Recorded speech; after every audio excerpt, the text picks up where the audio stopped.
अस्सलाम वालेकुम, आदाब। मैं हूं मोहसिन और आप देख रहे हैं बीबीएन न्यूज़। आइए शुरुआत करते हैं आज के खबरनामे की और नजर डालते हैं हेडलाइंस पर। तेलंगाना सेक्रेटेरिएट के अहाते में तेलंगाना तल्ली के मुजस्समे की तैयारी। सीएम रेवंत रेड्डी ने जुमे को किया कामों का मुआयना। 9 दिसंबर को सेक्रेटेरिएट में तेलंगाना तल्ली के मुजस्समे की होगी नकाब कुशाई।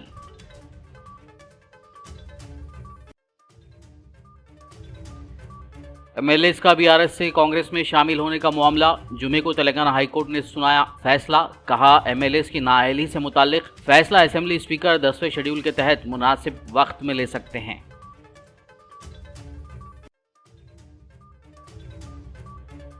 एमएलएस की नाअहली पर हाईकोर्ट का फैसला बीआरएस पार्टी के लिए बड़ा झटका। कांग्रेस लीडर आदि श्रीनिवास ने हाईकोर्ट के फैसले पर जाहिर किया अपना रद्द-ए-अमल।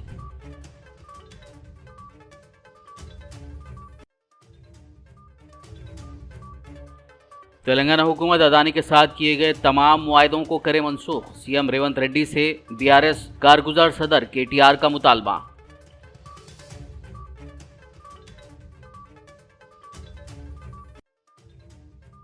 अदानी ग्रुप के साथ तेलंगाना हुकूमत के मुआहदों पर दोबारा किया जाएगा गौर। टीपीसीसी सदर महेश कुमार गौड़ का बयान। कहा कानून और कवायद के मद्देनजर जरूरत पड़ने पर मुआहदों को किया जा सकता है मनसूख।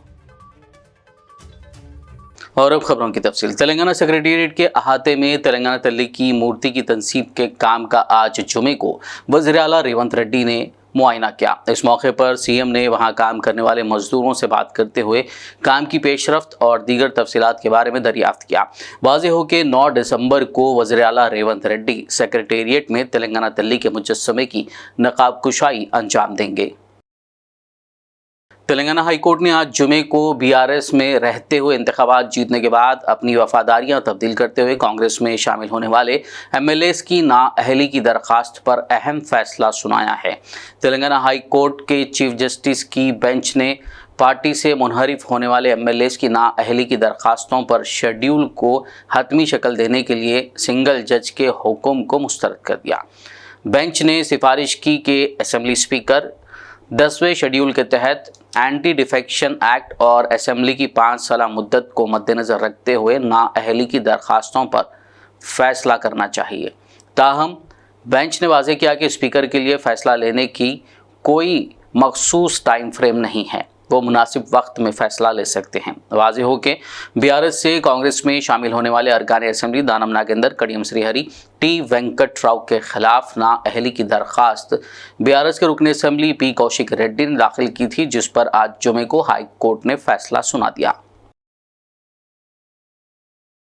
एमएलएस की नाअहली पर हाई कोर्ट का फैसला बीआरएस पार्टी के लीडरों के लिए एक बड़ा झटका है। ये बात कांग्रेस लीडर गवर्नमेंट विप आदि श्रीनिवास ने हाई कोर्ट के फैसले पर अपना रद्द-ए-अमल जाहिर करते हुए कही। उन्होंने कहा कि एमएलएस की नाअहली पर अदालत का फैसला बीआरएस कायदीन के मुंह पर तमाचा है। अदालत ने कहा है कि स्पीकर मुनासिब वक्त पर फैसला करेंगे। अदालत ने मुकर्ररा वक्त का जिक्र तक नहीं किया। आदि श्रीनिवास ने कहा कि यह यकीनी है कि मुस्तकबिल में बीआरएस पार्टी पूरी तरह से खाली हो जाएगी। హైకోర్టు తీర్పు ఎమ్మెల్యేల అనర్హత పైన ఈ నేడు ఇచ్చినటువంటి తీర్పు బీఆర్ఎస్ పార్టీకి చెంప చెల్లుమనేలా వచ్చిన తీర్పుగా మేము భావిస్తున్నాం। స్పీకర్ గారికి ఉన్నటువంటి విశేష అధికారాలు మేము మొదటి నుంచి చెప్తున్నాం। అసలు అనర్హత పిటిషన్లు ఇంకా స్పీకర్ దగ్గరికి చేరుకోలేవు। అసెంబ్లీ కార్యదర్శి గారి దగ్గర ఉన్నప్పుడే ఎమ్మెల్యేలందరూ హైకోర్టుకు వెళ్లి దీనిపైన తీర్పు ఇవ్వాలని చెప్పని వెళ్తున్న క్రమంలో స్పీకర్ గారికి ఉన్నటువంటి విశేష అధికారులు ఒకసారి గుర్తు చేసినప్పటికీ కూడా కేటీఆర్ గారు ఇంతెంత ఎగురుతూ అప్పుడే ఉప ఎన్నికలు వచ్చేస్తున్నట్టుగా ఓ ఫీలింగ్ కల్పించేసి భ్రమలు కల్పించేసి వాళ్ళు 10 సంవత్సరాల అధికారం ఉన్నప్పుడు 60 మంది శాసనసభ్యుల్ని శాసనమండలి సభ్యుల్ని నిర్లజ్జగా పార్టీలో చేర్చుకొని పార్టీలను కూడా వాళ్ళ పార్టీలో విలీనం చేసుకొని ఈరోజు తెలుగుదేశం పార్టీకి సంబంధించి కానీ వైఎస్ఆర్ పార్టీకి సంబంధించిన కానీ కాంగ్రెస్ పార్టీని కూడా విలీనం చేసుకొని ప్రజాస్వామ్యాన్ని కూని చేసినటువంటి ఈరోజు కేటీఆర్ గారు గొప్ప గొప్ప గొప్ప గొప్ప మాటలు పెద్ద మాటలు అసహించుకునేటువంటి మాటలకు ఈరోజు ఏం సమాధానం చెప్తారు అంటున్నాం। ఈరోజు స్పీకర్ గారికి కాల పరిమితి కూడా విధించలేదు హైకోర్టు. తగిన సమయంలో ఎమ్మెల్యేల అనర్హత పైన నిర్ణయం తీసుకోమనే మాట. అంటే స్పీకర్ గారికి ఉన్న విశేష అధికారులు అసలు వారికి చూడలేదు. అంతా అప్పుడే మీరు వెళ్లి ఈరోజు కాంగ్రెస్ పార్టీ పైన దుమ్మెత్తిపోసేటువంటి కార్యక్రమం చేసినటువంటి సందర్భం. ఈరోజు మీ పార్టీలో మీ 4-5 తప్ప ఎవరు మిగిలిన చెప్పి మీ మొదటి నుంచి చెప్తున్నారు. భవిష్యత్తులో కూడా కేసీఆర్ గారు ఫామ్ హౌస్ కు, కేటీఆర్ గారు గెస్ట్ హౌస్ కు, హరీష్ రావు గారు నార్సింగ్ గెస్ట్ హౌస్ కే పరిమితం అయ్యే రోజులు రాబోతున్నాయి. ఆనాడు మీరే 4, అసెంబ్లీలో మీరే 4, ఇప్పుడు మీరే 4 తప్ప ఎవరు కనిపిస్తున్నారో చెప్పంటున్నాం. ఈరోజు ఈ ఎమ్మెల్యేల అనర్హత పిటిషన్ పైన కూడా ఈరోజు భంగపడ్డది బీఆర్ఎస్ పార్టీ అని చెప్పక తప్పదు. ఇంకేదో ఇప్పుడు వింటున్నాం, ఏదో పైకోర్టుకు వెళ్తున్నాం. ఎక్కడికి వెళ్లినా స్పీకర్ గారికి ఉన్నటువంటి విశేష అధికారాలు ఎవరైతే స్పీకర్ సంబంధించినటువంటి అంశంలో వారినే తేల్చుకొని చెప్పి వారిని దీనిపై నిర్ణయం తీసుకొని చెప్పనే తీర్పు వస్తుంది తప్ప మరొకటి కాదనేటువంటి భావన ఈ సందర్భంగా నేను వ్యక్తం చేస్తూ, బీఆర్ఎస్ పార్టీ వింత పోకడు వాళ్ళ అధికారులు ఉన్నప్పుడు ప్రజాస్వామ్యాన్ని కూలి చేసి పార్టీ విలీనం చేసుకొని 60 మంది శాసన మండలి సభ్యుల్ని చేర్చుకొని ఈరోజు గొప్ప గొప్ప నీతులు చెప్పేటువంటి ప్రయత్నం చేస్తున్నట్టు ప్రజలు గమనిస్తారు. ప్రజాస్వామ్యం అపరిస్థితి పాలు చేసినటువంటి మిమ్మల్ని ఆల్రెడీ ప్రజలు పక్కన పెట్టారు. ఈరోజు మీరు నైతిక విలువలను ఏనాడైతే 60 మంది ఎమ్మెల్సీని తీసుకున్న రోజే కాళేశ్వరంలో కలిపారు. ఈరోజు మీరు గొప్పగా మాటలు చెప్పడం అనేది సరికాదు. ప్రజలందరూ కూడా గమనిస్తారు. ఈ రోజు వచ్చిన తీర్పు బారాసాకు చెంప పెట్టని మరో మాట ఈ సందర్భంగా తెలియజేస్తాం. बीआरएस कारगुजार सदर केटी रामाराव ने सीएम रेवंत रेड्डी से तेलंगाना की कांग्रेस हुकूमत के जरिए अडानी के साथ किए गए तमाम मुआहदों को मनसूख करने का मुतालबा किया है। उन्होंने आज तेलंगाना भवन में अडानी केस पर मीडिया से बात की। उन्होंने कहा कि अडानी का मामला एक बार फिर बैनुल-अक़वामी हो गया है। अमेरिका से लेकर अफ्रीका तक उनके मामलात पर हलचल मची हुई है। केटीआर ने याद दिलाया कि उनकी जानिब से कई बार तवज्जो दिलाने के बावजूद वज़ीर-ए-आज़म नरेंद्र मोदी ने अडानी के खिलाफ मुकदमा दर्ज करने की कई दरखास्तों पर तवज्जो नहीं दी। केटीआर ने कहा कि अडानी की कंपनियां अब तक 2 बार बेज़ाब्तगियों के लिए बेनकाब हो चुकी हैं। माजी में हिंडरबर्ग ने भी कहा था कि अडानी की कंपनी में बेज़ाब्तगियां हुई हैं। केटीआर ने कहा कि अडानी मामले की वजह से भारत की साख बैनुल-अक़वामी सतह पर दागदार हो गई है। बीआरएस लीडर ने बताया कि अडानी ने तेलंगाना में सरमायाकारी करने की कई बार कोशिशें की, लेकिन बीआरएस ने उन्हें आने नहीं दिया। लेकिन कांग्रेस ने दोहरा मियार इख्तियार किया है। राहुल गांधी जिस अडानी के खिलाफ बोलते हैं, उसके लिए तेलंगाना में कांग्रेस ने सुर्ख कालीन बिछा दिया। ఈయనక పెద్దోళ్ళు ఉన్నారు, ప్రధాని ఉన్నాడు, మోడీ ఉన్నాడు అని తెల్లారలేస్తే రాహుల్ గాంధీ గారు మాట్లాడతారు. రాహుల్ గాంధీ గారిని సూటిగా అడుగుతా ఉన్నాం, మీరు తెలంగాణలో కాంగ్రెస్ ప్రభుత్వం చేస్తున్న దందా అదానితో మీరు సమర్థిస్తున్నారా లేదా? ఒకటే మాటలో చెప్పండి. ఢిల్లీలో ఒక నీతి, గల్లీలో ఒక నీతి, ఏ రకంగా సమంజసం మీరు చెప్పండి. కెన్యా దేశం తలసరి ఆదాయంలో కూడా తెలంగాణ కంటే తలసరి ఆదాయం తెలంగాణ దాదాపు $5,000. కేసీఆర్ గారు వచ్చిన తర్వాత భారతదేశంలో నెంబర్ 1. కెన్యా అనే దేశం యొక్క తలసరి ఆదాయం పర్ క్యాపిటల్ ఇన్కమ్ $2,000. మనకంటే కెన్యాకు పెట్టుబడులు ఎక్కువ అవసరం. కానీ అట్లాంటి కెన్యా పేద దేశం అయినప్పటికీ ఆత్మగౌరవం గల దేశం కాబట్టి వెంటనే నన్ను అదాని ఇట్లా లంచగొండి తనం చేసినాడు, లంచం ఇచ్చినాడు అని చెప్పి అక్కడ కోర్టు తీర్పియంగానే అమెరికాలో వెంటనే కెన్యా నిన్న తన కాంట్రాక్ట్లు, తన ఒప్పందాలు, వ్యాపార సంబంధాలు అదానితో మొత్తం రద్దు చేసుకుంది. నేను రాహుల్ గాంధీ గారిని అడుగుతా ఉన్నా, కెన్యా అధ్యక్షుడు విలియం రూటో అదానీ కంపెనీతో అన్ని వ్యాపార సంబంధాలు రద్దు చేసుకున్నారు, మీకు తెలుసు. కెన్యా రవాణా మంత్రిత్వ శాఖ, ఇంధన శాఖ, పెట్రోలియం శాఖ, వాటి కింద పనిచేసే ఏజెన్సీలను కూడా స్పష్టంగా కెన్యా అధ్యక్షుడు నిన్న చెప్పారు, మీకేమైనా ఒప్పందాలు ఉంటే ఏజెన్సీలకు అదానితో వెంటనే రద్దు చేసుకోమని చెప్పారు. విద్యుత్ పంపిణీ కాంట్రాక్టులతో పాటు ఎయిర్పోర్ట్ నిర్వహణ ఒప్పందం ఉంటే దాన్ని కూడా రద్దు చేసుకుంది కెన్యా.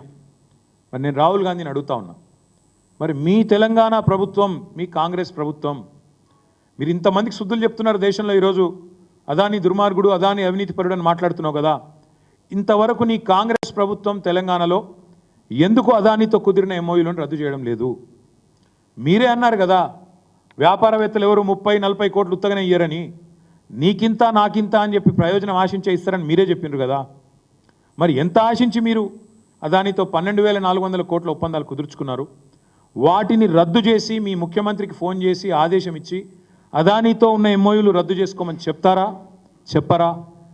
దయచేసి మీరు స్పష్టత ఇవ్వాలని చెప్పి రాहुल गांधी గారిని కోరుతా ఉన్నాం. टीपीसीसी सदर महेश कुमार गौड़ ने कहा है कि अडानी ग्रुप के साथ तेलंगाना की कांग्रेस हुकूमत के मुआहदों पर दोबारा गौर करते हुए जायजा लिया जाएगा.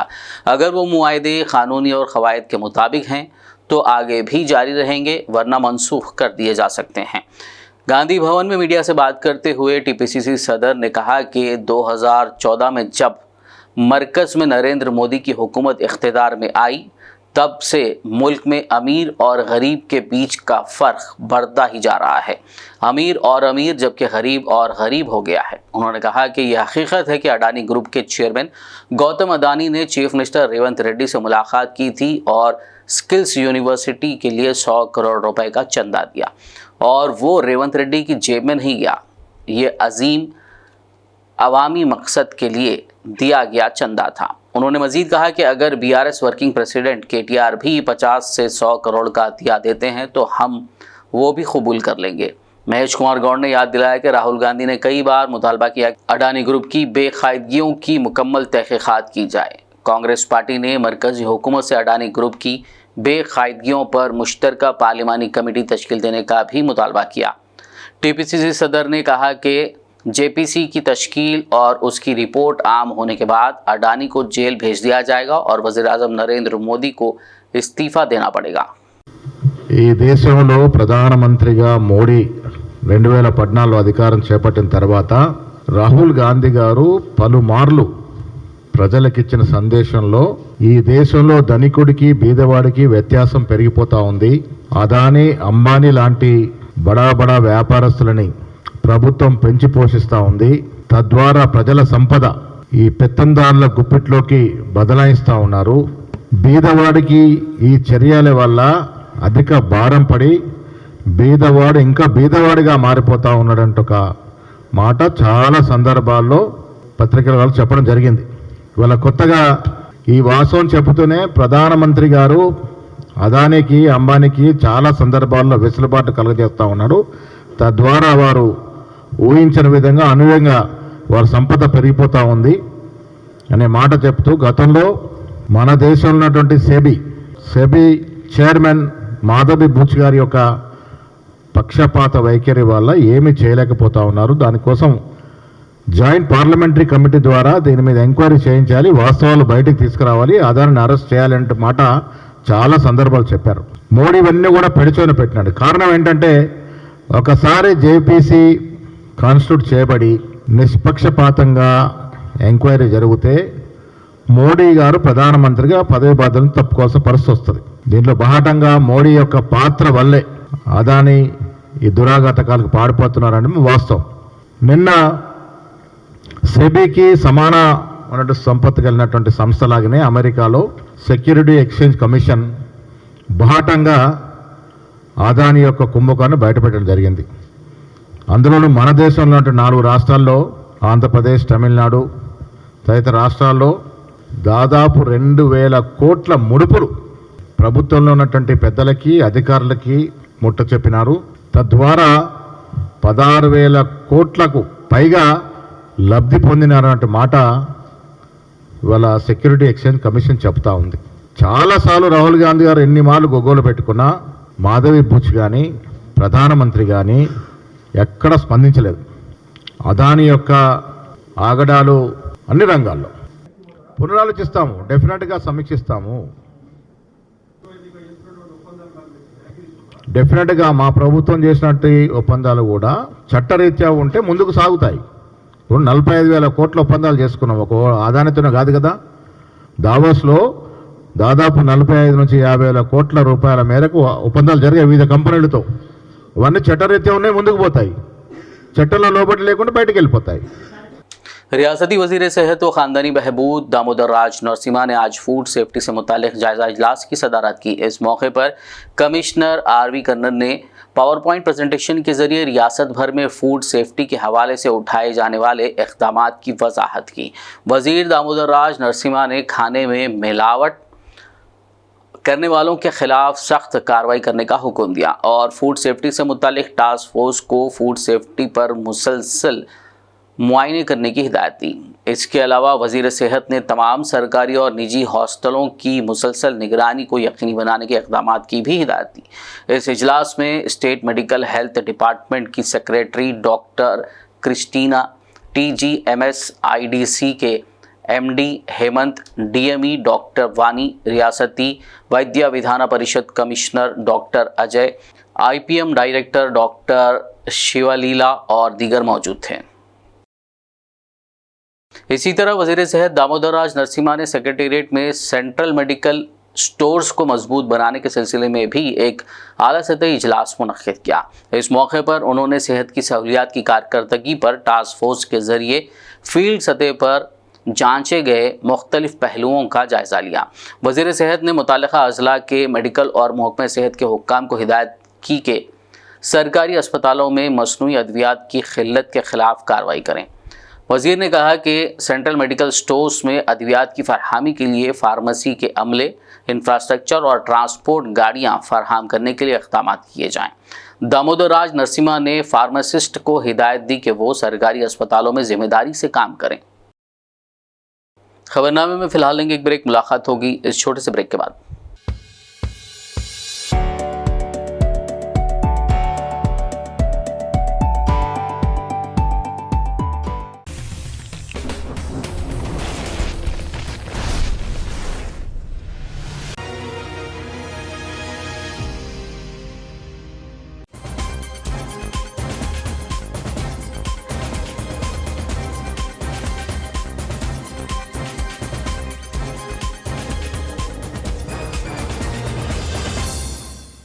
ब्रेक के बाद खबरनामे में आपका दोबारा खैर मकदम है। आगे बढ़ते हैं मज़ीद खबरों की जानिब। महाराष्ट्र असेंबली इंतखाबात में मजलिसी उम्मीदवारों की तायद में मुहिम की मसरूफियात के बाद सदर मजलिस बारिस्टर असदुद्दीन ओवैसी और दीगर मजलिसी अराकीन असेंबली व कायदीन व कारकुनान हैदराबाद वापस आ गए हैं।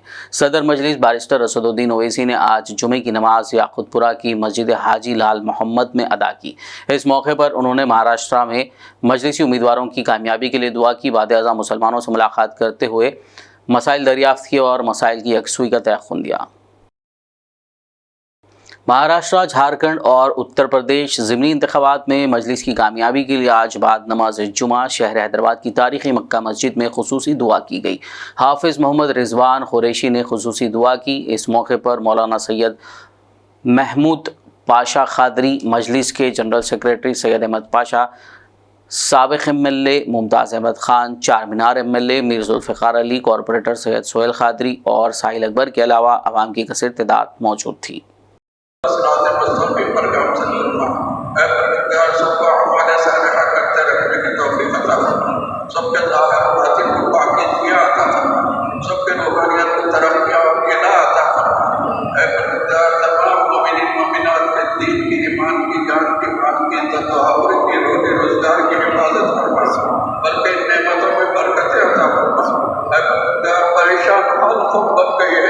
हमारी मुस्लिम कौम परवरदिगार पूरी दुनिया में सताया जा रहा है, मुस्लिम कौम को सताया जा रहा है। उनके दिल के, ईमान के, जान के दुश्मन बन गए हैं।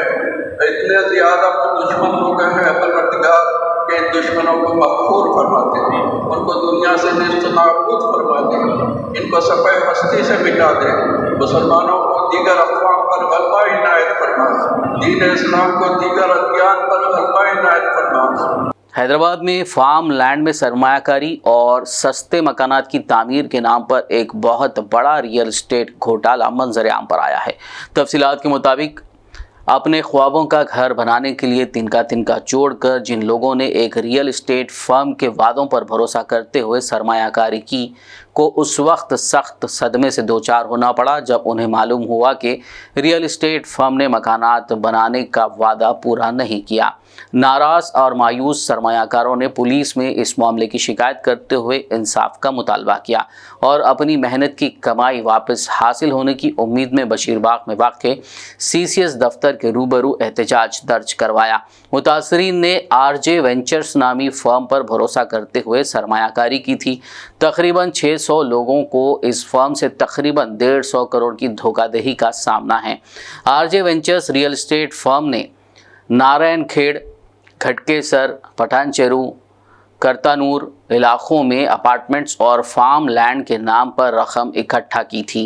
मुतासरीन का कहना है कि रकम लेने के 4 साल बाद भी RJ वेंचर्स ने कोई तामीरी काम नहीं किया।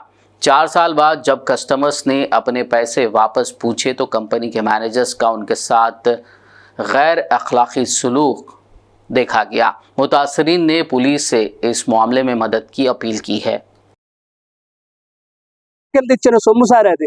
ఆ అబ్బాయి బయటికి గెంటేస్తున్నాడు సార్. నన్ను పెట్టే బాధ అంతెంతగా మా కూతురు.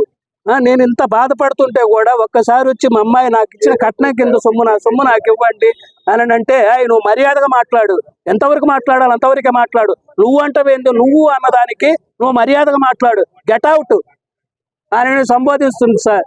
అందుకని నా కూతురికి ఇప్పించిన కట్నం కింద సొమ్ము సార్ నేను 35 లక్షలు కట్టాను సార్. ఇవ్వండి సార్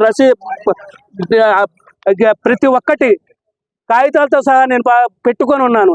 నాకు ఒక అమ్మాయి కట్నం కింద ఇచ్చిన సొమ్ము సార్ నేను 2020లో కట్టాను సార్. ఇప్పటి వరకు కనీసం ఎన్నిసార్లు ఫోన్ చేసినా ఫోన్ ఎత్తదు సార్. ఆ భాస్కర్ గుప్తా కానీ ఆమె కానీ ఫోన్ ఎత్తదండి. ఎన్నిసార్లు నా ఫోన్ చేయి ఫోన్ ఎత్తదు. నేను ఎవరి చేత ఇన్ఫర్మేషన్ తెప్పించుకొని వెళ్ళిపోతే నీకు ఎవరు చెప్పారు, నువ్వు ఎందుకు వచ్చావు, నీకు సెటిల్ చేయను, నువ్వేం చేసుకుంటావో చేసుకో. डिप्टी चीफ मिनिस्टर भट्टी विक्रमार्का की सदारत में आज जुमे को तेलंगाना सेक्रेटेरिएट में अवामी हुक्मरानी की फतेह की तकरीबात पर रियासती अहदेदारों के साथ एक जायजा इजलास मुनक्किद हुआ। इस इजलास में वुज़रा उत्तम कुमार रेड्डी, पोंगुलेटी श्रीनिवास रेड्डी, सीतक्का, हुकूमती मुशीर के केशव राव, वेम नरेंद्र रेड्डी, हुकूमत की चीफ सेक्रेटरी शांति कुमारी और मुख्तलिफ महकमों के सीनियर अहदेदारों ने शिरकत की। रियासती वुज़रा सीतक्का और कोमटिरेड्डी वेंकट रेड्डी ने यादगिरी गुट्टा श्री लक्ष्मी नरसिम्हा स्वामी मंदिर का दौरा करते हुए खुसूसी पूजा की। बाद अज़ां उन्होंने कोमारावेल्ली मलन्ना सागर रिजर्वायर से HMWS सेगमेंट तक पानी की लाइनों के लिए 210 करोड़ की लागत से मिशन भागीरथा के तामीराती कामों का संग बुनियाद रखा। इस मौके पर खिताब करते हुए वजीर सीतक्का ने कहा कि देहातों को पीने का पानी फराहम करने के मकसद से इन कामों को शुरू किया जा रहा है। इस प्रोग्राम में मुकामी MP, अराकीन असेंबली व दीगर अवामी नुमाइंदे और अहदेदारों ने शिरकत की। ప్రజలకు సురక్షితమైనటువంటి మంచినీరు అందించేటువంటి గొప్ప కార్యక్రమాన్ని ఏర్పాటు చేసి మమ్మల్ని ఆహ్వానించినటువంటి పెద్దలు, గౌరవనీయులు, ఈ ప్రాంత అభిమాన నాయకుడు, మా సోదరుడు మన వెంకటరెడ్డి అన్న గారు వాస్తవానికి వారు పట్టుదలతోటి మరి మమ్మల్ని ఒప్పించి సీఎం గారిని ఒప్పించి ఈ యొక్క 210 కోట్ల రూపాయలతో నిధులు రావడానికి వారు విశేషంగా కృషి చేసినందుకు ఈ ప్రాంత ప్రజలందరూ కూడా వారికి ధన్యవాదాలు తెలియజేయాల్సిందిగా కోరుతా ఉన్నాను. అదే విధంగా సభా అధ్యక్షుడు సోదరుడు महकमा फिशरीज के चेयरमैन मेट्टू साई कुमार ने खानून सास बिरला एलैया के हमरा जिला भोनगिर आलेर हल्के यादगिरी गुट्टा मंडल में मुफ्त मछली के बच्चों को पानी में छोड़ा। इस मौके पर कांग्रेस कायदीन, माही परवरी के अहदेदार, माहीगीर और दीगर मौजूद थे। कांग्रेस हुकूमत की जानिब से तेलंगाना भर में कास्ट सर्वे जारी है। आदिलाबाद म्यूनसिपल के साबिक वाइस चेयरमैन ज़हीर रमज़ानी ने आज जुमे के रोज़ मीडिया कॉन्फ्रेंस करते हुए सर्वे से मुतालिक अहम बातें बताई। इस मौके पर खिज़र पाशा, मोहम्मद रफ़ीक, अतीक़ुर रहमान, शेख कलीम, अकबर ख़ान कर्मा, सैयद शौकत अली, अबू तलहा व दीगर मौजूद थे। अस्सलाम वालेकुम। ये बताना चाह रहे हैं आज आदिलाबाद के अंदर जो सर्वे चल रहा है ये 2011 में सर्वे हुआ था, उसके बाद अभी सर्वे हो रहा है, जिसमें कुछ जगहों पर BC सर्टिफिकेट है या नहीं है तो हम BC लिखते बोले सरकार ऐसा चल रहा था। तो इस बात को हम हमारे आदिलाबाद गंदीस यूनिवर्सिटी साहब से इस बारे में हम डिस्कशन करने के बाद उन्होंने कलेक्टर साहब को जाकर मिलो और मेमोरेंडम दो बोल के बोले। कल हमने कलेक्टर साहब कल दिन भर बिजी थे। कल रात में 9 बजे कलेक्टर साहब से मुलाकात हुई। कलेक्टर साहब को हमने ये तमाम चीज़ें बताई। बताने के बाद कलेक्टर साहब ने ये कहा है कि इस सर्वे के अंदर जहाँ कहीं पे भी जो लोग सर्वे को जा रहे हैं वहाँ पर कोई चीज़ यानी कि बीसी सर्टिफिकेट का होना ज़रूरी नहीं है। जो आप लोग आवाम जो चीज़ आप बताएंगे उनको वही लिखने वाले हैं, क्योंकि BCE का जो मसला है आदिलाबाद और पूरे तेलंगाना के अंदर BCE already 4% reservation Congress government YS Rajashekhar साहब के टाइम में जो सा अमल हुआ था और वो आज तक चल रहा है। उसी से उसके अंदर BCE में तमाम जितने भी तबके आते हैं, जिनमें 3 सैयद खान और पठान जो नहीं आने के हैं, बस बाकी के पूरे जितने भी है आप आधार कार्ड को देखकर लिखिए बोल के कलेक्टर साहब को हम मेमोरेंडम देने के बाद नुमाइंदगी करने के बाद कलेक्टर साहब ने जब भी तमाम ऑफिसरों को ये हिदायत दी है कि आप लोग वहाँ जाने के बाद जो भी उनके आधार कार्ड है, आधार कार्ड के साथ जो है सो देख लेके उसी तरह से लिखना है। आपको सर्टिफिकेट पूछने की ज़रूरत नहीं है। हर घर कंप्लीट हुए तक ये सर्वे जारी रहेगा। ये सर्वे के लिए कोई डेडलाइन नहीं है। आदिलाबाद पुलिस ने आंध्र प्रदेश के मुत्तहिदा करनूल जिले में मुबैना दहशतगर्द तंजीम जनशक्ति को दोबारा मुनज़्ज़म करने की कोशिश को एक मुसद्दिक़ा इत्तला पर कार्रवाई करते हुए बेनकाब कर दिया। बताया गया है कि माली और असलाह की मदद से इस तंजीम को दोबारा मुनज़्ज़म करने का मंसूबा तैयार किया जा रहा था, जिसे आदिलाबाद ज़िला पुलिस ने नाकाम बनाते हुए 4 अफराद को गिरफ्तार कर लिया, जबकि मज़ीद 5 की तलाश जारी है। पुलिस ने मुलज़िमीन के कब्जे से 4 पिस्तौल, 8 मैगजीन, 18 गोलियां, 6 मोबाइल फ़ोन और दीगर सामान जब्त कर लिया। आदिलाबाद ज़िला SP गौस आलम ने मीडिया कॉन्फ्रेंस करते हुए इस ऑपरेशन की तफसीलात से वाकिफ करवाया। आदिलाबाद डिस्ट्रिक्ट पुलिस की तरफ से आज ये प्रेस नोट रखा गया है। मेनली एक इम्पॉर्टेंट केस हुआ है उसके लिए। इस केस में 4 एक्यूज को टोटल हमने अरेस्ट किया है और 4 pistols, country made pistols, 8 magazine और 18 लाइव राउंड उनके पोजीशन में सीज़ किया है। केस का बैकग्राउंड ये है कि हमें इन्फॉर्मेशन आया था कि कुछ सस्पेक्टेड लोग बिहार स्टेट से वेपन प्रोक्योर करके आदिलाबाद ये तेलंगाना की तरफ, हैदराबाद की तरफ जा रहे हैं। तो इन्फॉर्मेशन के बेसिस पे टाउन आउटस्कर्ट्स में व्हीकल चेकिंग कर रही थी। उन्होंने इनको इंटरसेप्ट किया। उसके बाद वो जिस गाड़ी में आ रहे थे उस गाड़ी में 2 लोग को हमने पकड़ा और उसमें उनके पास से ये बरामद हुआ है 4 पिस्टल और बाकी लाइव राउंड्स। इन्फॉर्मेशन आगे इंटरोगेशन करा तो पता लगा कि ये जनशक्ति पार्टी से रिलेटेड लोग हैं। इसमें मेन एक्यूज जो है वेंकट रेड्डी करके हैं। ये 2 एक्यूज और ये वेंकट रेड्डी तीनों सुनीपेंटा का विलेज है, अशवल करनूल डिस्ट्रिक्ट में, अभी नंदयाल डिस्ट्रिक्ट में है, वहाँ से बिलोंग करते हैं। और इनका प्लान था वेपन प्रोक्योर करना, मेनली जनशक्ति पार्टी करनूल डिस्ट्रिक्ट एरिया में थोड़ा रिवाइव करने के लिए। इसके अलावा एक रिवेंज किलिंग भी करना था इनका। सूर्यापेट डिस्ट्रिक्ट में कुछ महीने पहले एक एक्स जनशक्ति आदमी का मर्डर हुआ था, बड़े येलैया का। उसका जो किलर था उसको मारने का प्लान था और उसके अलावा कुछ एक्सटॉर्शन करने का भी प्लान था। तो ये पता होने के बाद हमने हैदराबाद टीम भेजी थी और वेंकट रेड्डी और उसका जो सहयोगी है उसका नाम प्रसन्ना राजू है, जिसने फाइनेंशियली सपोर्ट किया है वेपन्स प्रोक्योर करने के लिए, उनको पकड़ा। उन दोनों को पकड़ने के बाद और हमें पता लगा कि वेंकट रेड्डी जो मेन अक्यूज है वो इस पर पहला मुकदमा नहीं है। इसके पहले भी टोटल 10 मुकदमे उस पर चल रहे हैं। ये जनशक्ति पार्टी में पहले काम करता था, उसके बाद सरेंडर हुआ। जब जनशक्ति पार्टी में काम करता था तब उसके ऊपर 4 मुकदमे थे और 2 टाडा एक्ट के भी मुकदमे थे। इसके अलावा 3 मर्डर के केस और 1 अटेम्प्ट टू मर्डर का केस भी है। तो उन दोनों डिस्ट्रिक्ट SP नंदयाल और करनूल, वहाँ के डिस्ट्रिक्ट SP से मैंने बात करके उनको इंटीमेट कर दिया है कि इस टाइप का एक्यूज हमने यहाँ पकड़ा है। और टोटल इसमें 9 एक्यूज के खिलाफ मुकदमा दर्ज हुआ है, जिसमें अभी तक हमने 4 लोग को अरेस्ट कर दिया और स्पेशल टीम बनाई गई है बाकी लोग को भी अरेस्ट करने के लिए। मेनली ये लोग बिहार स्टेट से वेपन प्रोक्योर करने का प्लान इनका पहले से था। पहले भी बिहार स्टेट गए थे पर वहाँ उनको नहीं मिला डायरेक्टली। फिर सुनीपेंटा में एक रेस्टोरेंट में दिलीप जो अक्यूज्ड है इसमें A2, उसके रेस्टोरेंट में एक बिहारी कुक था जो खाना बनाता था। उससे डिस्कस किया तो उनके उस कुक जिसका नाम बहराव है उसके कांटेक्ट के थ्रू इनको कांटेक्ट मिला बिहार स्टेट में, जो वेपन प्रोक्योर करने में हेल्प किया इनको। और ये लोग यहाँ से गाड़ी लेके गए थे बनारस बिहार बॉर्डर के पास, वहाँ पे इनको वेपन डिलीवर हुआ, वहाँ से वो वेपन ला रहे थे। आखिर में एक नज़र हेडलाइंस पर। तेलंगाना सेक्रेटेरिएट के अहाते में तेलंगाना तल्ली के मुजस्समे की तैयारी। सीएम रेवंत रेड्डी ने जुमे को किया कामों का मुआयना। 9 दिसंबर को सेक्रेटेरिएट में तेलंगाना तल्ली के मुजस्समे की होगी नकाब कुशाई।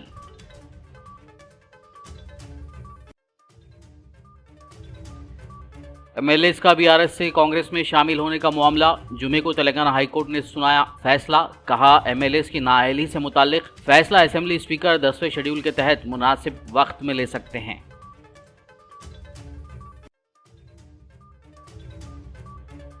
एमएलएस की नाअहली पर हाईकोर्ट का फैसला। बीआरएस पार्टी के लिए बड़ा झटका। कांग्रेस लीडर आदि श्रीनिवास ने हाईकोर्ट के फैसले पर जाहिर किया अपना रद्द-ए-अमल।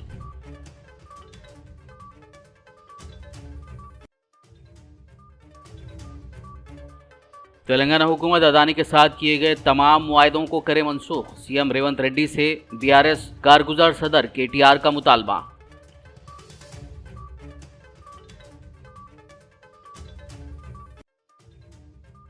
अदानी ग्रुप के साथ तेलंगाना हुकूमत के मुआहदों पर दोबारा किया जाएगा गौर। टीपीसीसी सदर महेश कुमार गौड़ का बयान। कहा कानून और कवायद के मद्देनजर जरूरत पड़ने पर मुआहदों को किया जा सकता है मनसूख। खबरनामे में फिलहाल बस इतना ही। ताज़ा तरीन अपडेट्स के लिए देखते रहिए BBN न्यूज़। यूट्यूब और फेसबुक पर मौजूद हमारे वीडियोस को लाइक और शेयर ज़रूर कीजिए।